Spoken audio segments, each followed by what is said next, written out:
All the class 8 students of St. Michael's Academy, welcome to another physical science class. Today I am continuing magnetism part 2. So let's start the revision.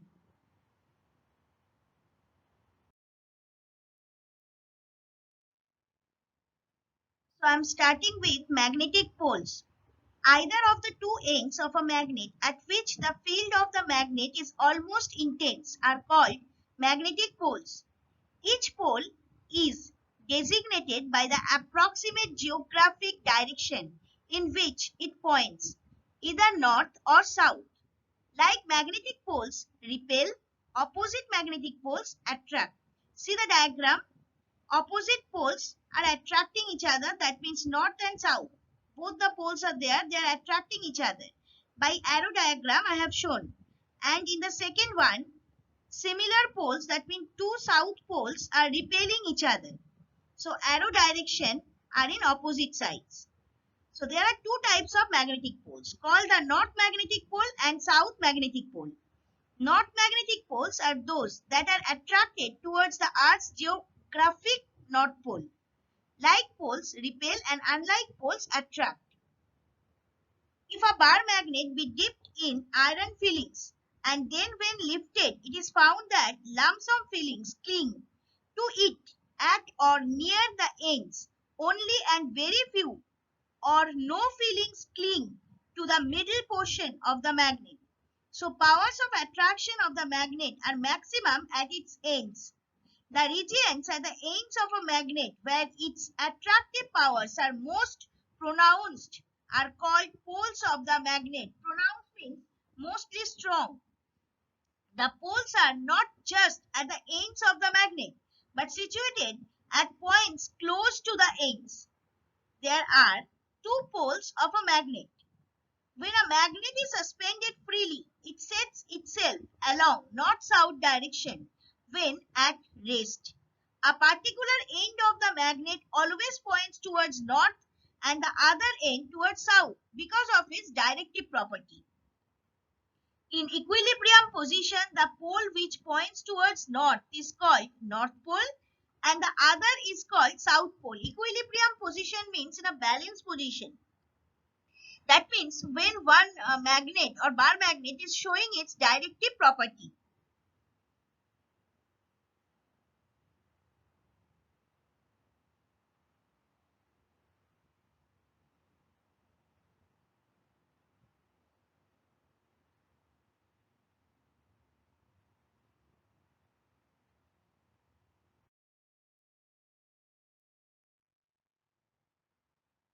Magnetic axis and magnetic length.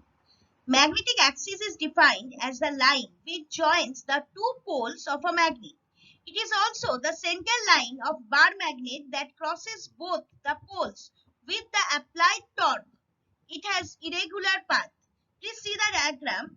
Here magnetic axis has been drawn, that dotted line, which is in between magnetic poles. So the imaginary straight line passing through the poles of a magnet is called its magnetic axis. Now, what is magnetic length? The distance between the two magnetic poles is called the magnetic length. A bar magnet consists of two equal and opposite magnetic poles separated by a small distance. See the diagram. Magnetic length. Magnetic axis is there and magnetic length.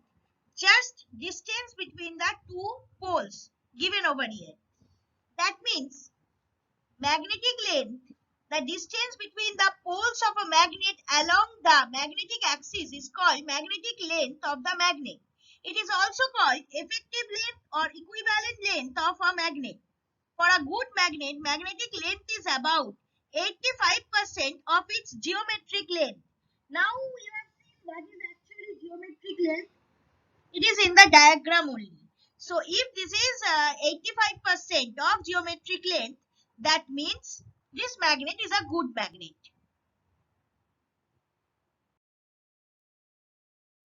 Region, magnetic meridian and magnetic field. First, I am discussing neutral region. Two regions having no electric field are on the ends of the device and are termed quasi-neutral regions. The depletion region has an electric field. Actually, neutral region of magnetic bar is generally called quasi-neutral regions. So what is the actual definition? There is no attracting power near the middle portion of magnet. This region of the magnet is called neutral region of magnet. Now, magnetic meridian. The magnetic meridian is an equivalent imaginary line connecting the magnetic south and north poles and can be taken as the horizontal component of magnetic force lines along the surface of the earth. Therefore, a compass needle will be parallel to the magnetic meridian. So, at any place, the imaginary vertical plane passing through the magnetic axis of a freely suspended magnet is called the magnetic meridian of that place. Now, magnetic field. Magnetic field is a vector field that describes the magnetic influence of electric charges in relative motion and magnetized materials. A charge that is moving parallel to a current of outer charges experiences a force perpendicular to its own velocity. The region around a magnet when its magnetic force is exerted on magnetic poles placed there is called its magnetic field. Now see the diagram. Magnetic meridian you have understood like this, and the second diagram is for magnetic field. How the magnetic field extends around a bar magnet, it has been shown over here.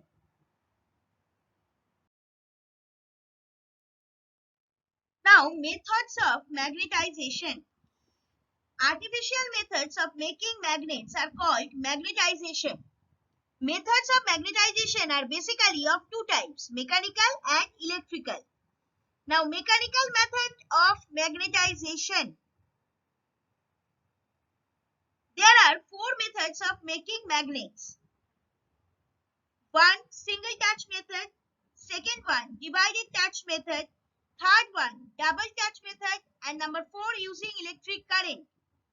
1, 2 and 3 are of mechanical method of magnetization, and the last one is electrical method of magnetization. Now let's start. The single touch method is one of various ways of making a magnetic material like soft iron into a magnet. In this method, one end of the magnet, say North Pole, is placed at one end, say end A of the iron piece, and then rubbed over the bar from end to other, that means say end B, then lifted and brought back to first end. A steel bar is placed on a table. See the diagram, you will understand. Then a bar magnet is taken and its north pole is touched to the left hand side of the steel bar and drawn along the bar to the end. The magnet is now lifted and placed again on end A of the bar and drawn up to next end. The whole process is repeated a number of times. It would be found that steel bar has been magnetized with end A being a north pole and end B south pole. One more thing, I have already told you previously, you have to draw this diagram with proper arrow, and you have to give the direction of the arrow also properly. Now the next method, that is divided touch method. Take another two strong permanent magnets and bring their opposite poles and touch them in the middle of the rod and gently rub the two magnets on the rod, moving away from each other towards the end. When ends are reached, lift away the magnets and bring back them again at the starting position. In your book, experiment has been given. I am also explaining your experiment. Diagram obviously I have given like your book, but in one paragraph, I have actually explained the total method. Now a steel bar, now see the diagram. Here steel, here iron rod we have taken.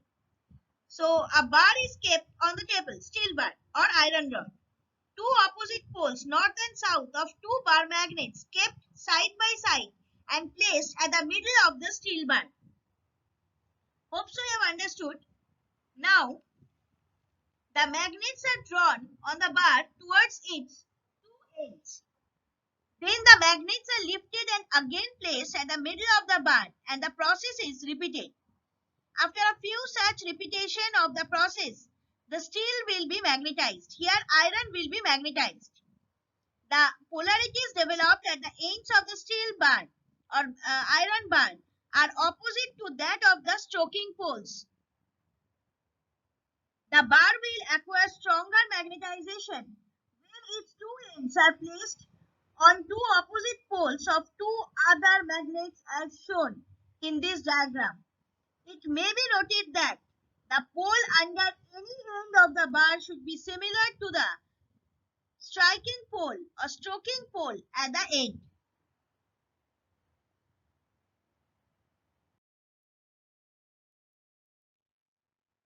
Now, double touch method and electrical methods.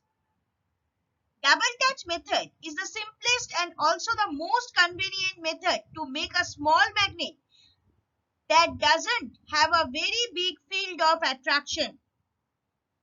See the diagram? Now I am explaining. It is similar to divided touch method, only difference being that between the opposite poles of magnetizing magnets placed on the middle of the steel bar, a piece of wood or cork is kept and whole thing is then drawn together to one end, then without lifting drawn back to the other end. The process is repeated a number of times. The bar will be found to be magnetized with polarities developed at the ends opposite to that of the nearer stroking pole. As in the above case, stronger magnetization can be produced by placing bar on two opposite poles of two other magnets. So it is as same as divided touch method, where only difference is in between the two stroking magnet, one piece of wood has been placed. And like this, it has been drawn, no lifting occurs. Now the last method, that is electrical method. Electrical method for magnetization. A direct current flowing into a solenoid, that is a long insulated wire coiled into a cylinder. See the diagram, one solenoid has been given, produces a magnetic field that inside the coil is uniform in strength and direction. The solenoid becomes a magnet. So in electrical method, on the rod to be magnetized, insulated copper wire is wound from its one end to the other. Now, on sending direct current through the wire, the rod is found to have been magnetized. To determine the polarities developed, if looking from one end of the rod, the current in that end is found to be flowing in clockwise direction, then polarity developed in that end would be a south pole. And if it is in anti-clockwise direction, then that end would be a north pole. If rod be made of steel or some alloy, the magnet would be a permanent magnet, and if it be of soft iron, the magnet would be stronger but temporary one. That is, as long as current flows, the rod would be a magnet, and as soon as the current is stopped, the rod would lose its all magnetism. This type of magnet is called electromagnet. Now see the diagram. When you are seeing the magnet, from which direction, so it will depend that which one is north pole and which pole is south pole.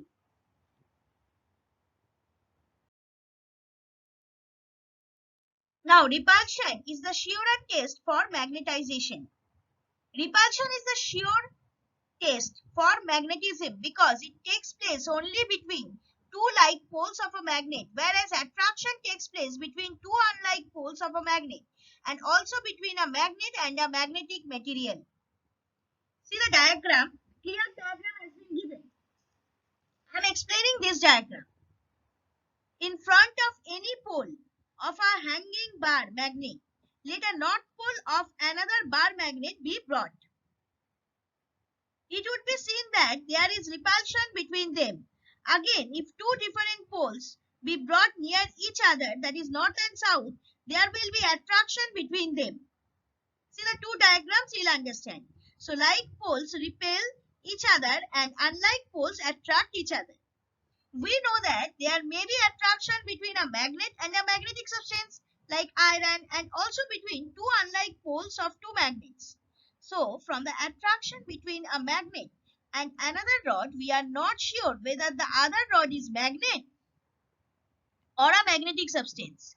But as repulsion takes place between only two like poles, so if there is repulsion between a magnet and another rod, then we are sure that the other body is also a magnet. Hence, repulsion is the surer test of magnetization.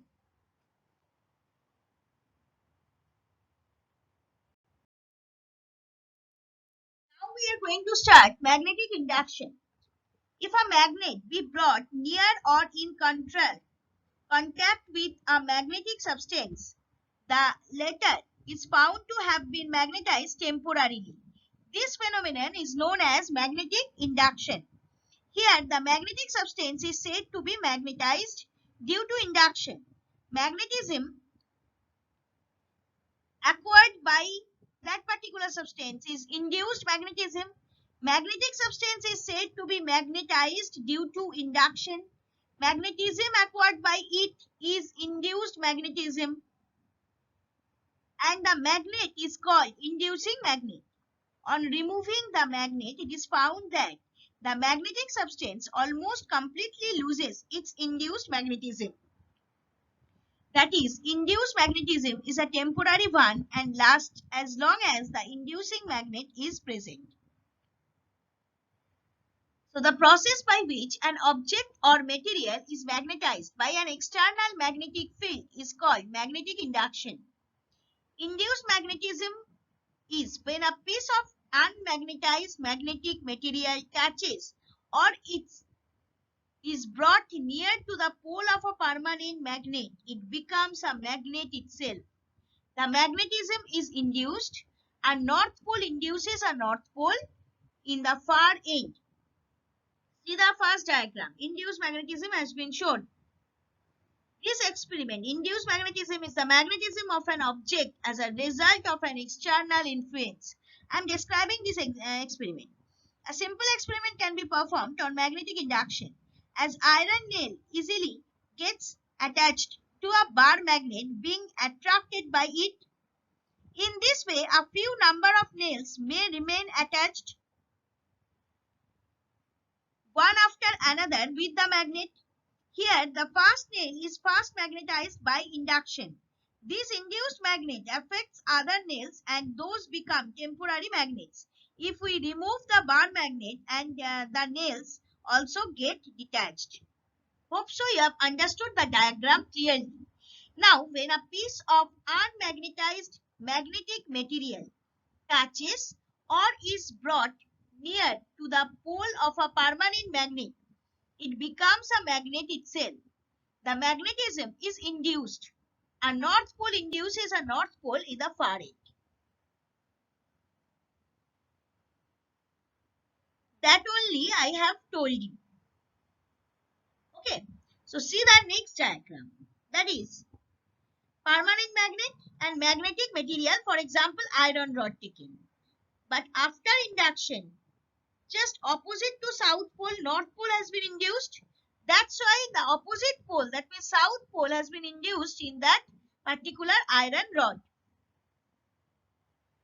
So poles developed in induced magnet, you can decide like this. A bar magnet and a magnetic needle are placed in same horizontal plane with their north poles facing each other, and the bar magnet is in such a distance from the needle that the magnet has no effect on the needle. Now a soft iron bar is placed between them. It would be found that the needle gets deflected due to repulsion. The needle gets deflected due to repulsion. How? That is, this iron bar has been magnetized due to induction and north pole has developed at the end. That means which is nearer to that end. And hence that needle. and hence south pole is induced in the opposite end.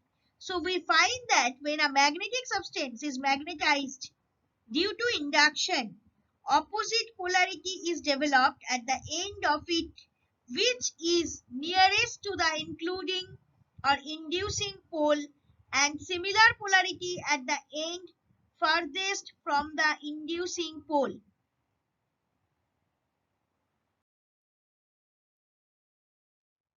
Now, induction precedes attraction. When a piece of magnetic material is brought near a magnet, it first becomes a magnet by induction and then it is attraction. Thus, we say that induction precedes attraction. See the diagram. A charged rod is there. Before attraction, a simple metal is there. First induction occurred. That's why this charged rod opposite pole, that is positive pole, has been formed over this metal. That's why opposite poles attract each other. So when a piece of iron is brought near one end of a magnet, the nearer end of piece acquires an opposite polarity by magnetic induction. Since unlike poles attract each other, therefore iron piece is attracted towards the end of a magnet. The piece of iron first becomes a magnet by induction and then is attracted. Thus, induction precedes attraction. So, when a magnet is brought near a magnetic substance, the magnetic substance gets magnetized due to induction, and opposite polarity to that of inducing pole is developed at the nearest end, and as a result, attraction takes place between them. So, induction precedes attraction.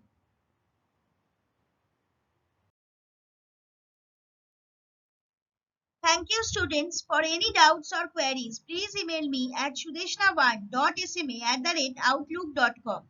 Even you need to send your regular physical science, homework, worksheet, assignment, everything in the given email ID.